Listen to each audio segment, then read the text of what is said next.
Alexander Prescott had grown up in a world where polished marble floors, chandeliers dripping in crystal, and chauffeurs waiting at gilded gates were the ordinary background of his life, where the smell of fresh roses in crystal vases was more common than the smell of sweat, and where every single person he interacted with seemed to measure his worth not by who he was but by the colossal fortune attached to his last name. Yet despite all the privileges he carried like armor, Alexander had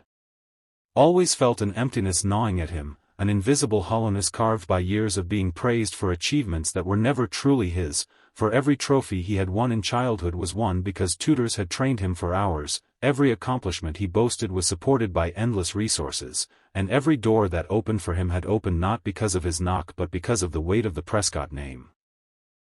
As he approached his 21st birthday, his father, Jonathan Prescott, the ruthless CEO of Prescott Enterprises, a man who saw empathy as weakness and labor as something meant for others, informed him that soon he would be groomed to step into the empire, to be seated in the high-rise glass tower that overlooked the city and to command thousands of employees with nothing but a flick of his pen. But Alexander, instead of feeling excitement, felt the choke of chains, for he did not know what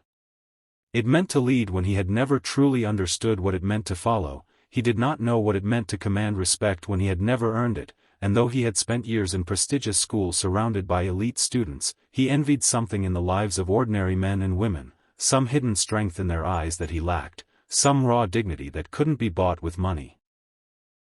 This gnawed at him day and night until one evening, after another argument with his father, Alexander made a decision that shocked everyone who knew him.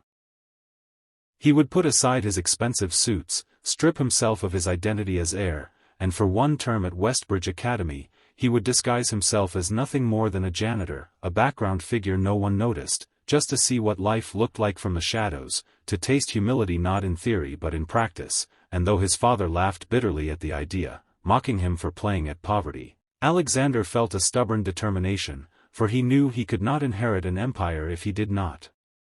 inherit wisdom, and so one morning he stood in the janitor's storage room, pulling on the stiff blue-gray uniform that smelled faintly of disinfectant and dust, tying the laces of plain work boots instead of polished Italian leather, adjusting the rough fabric cap that hid his neatly styled hair, and staring at himself in the cracked mirror until the reflection staring back was not the heir of Prescott Enterprises but a young man stripped to bone and resolve.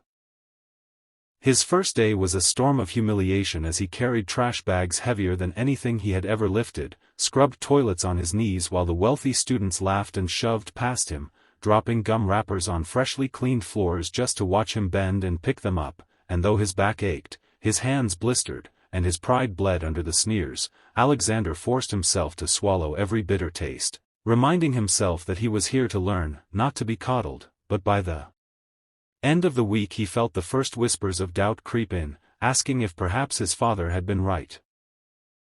That this was a foolish game, a meaningless rebellion that would change nothing, until one day in the cafeteria, as he bent over scrubbing a stubborn grease stain that refused to fade, a deep, resonant voice rolled over him like thunder saying, "Boy, you're scrubbing like you're at war with that floor instead of learning from it," and Alexander froze, lifting his eyes to see a tall, broad-shouldered man with skin the color of polished mahogany, a man whose uniform was the same as his but whose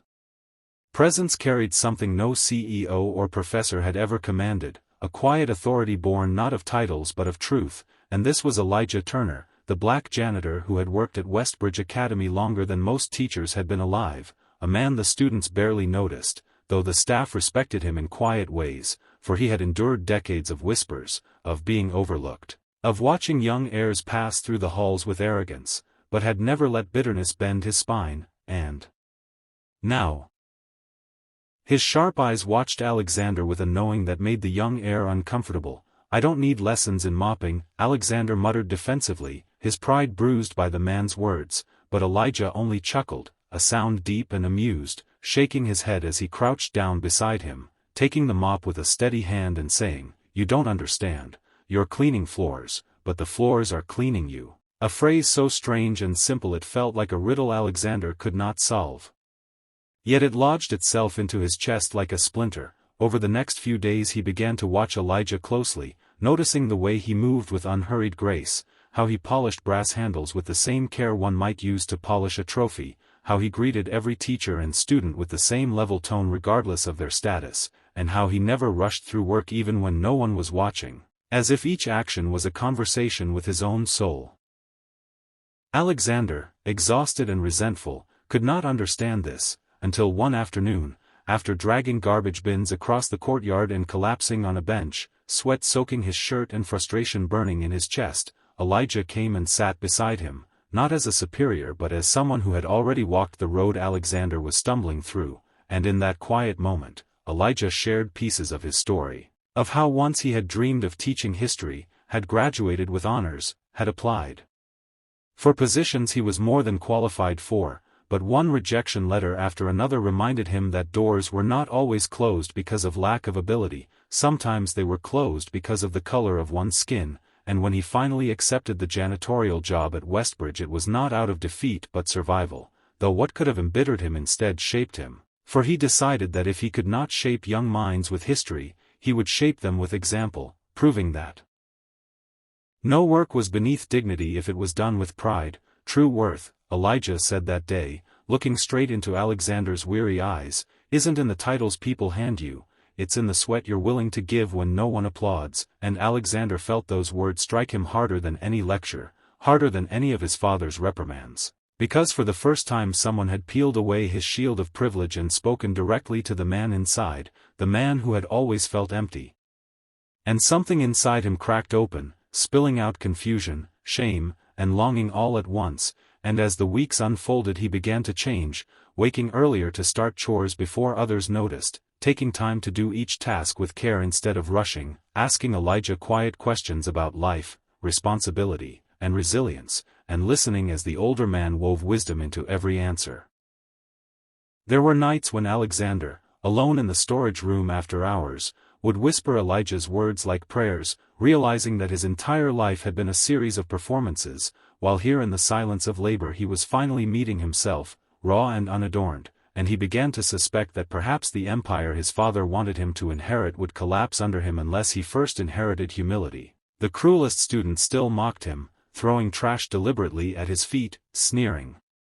about the smell of bleach clinging to him, but instead of rage, Alexander began to feel pity for them, for he now understood what they could not, that dignity was not given by applause, it was built in silence, in sweat, in humility, and the more he absorbed Elijah's priceless lessons, the stronger he felt, not in wealth but in soul.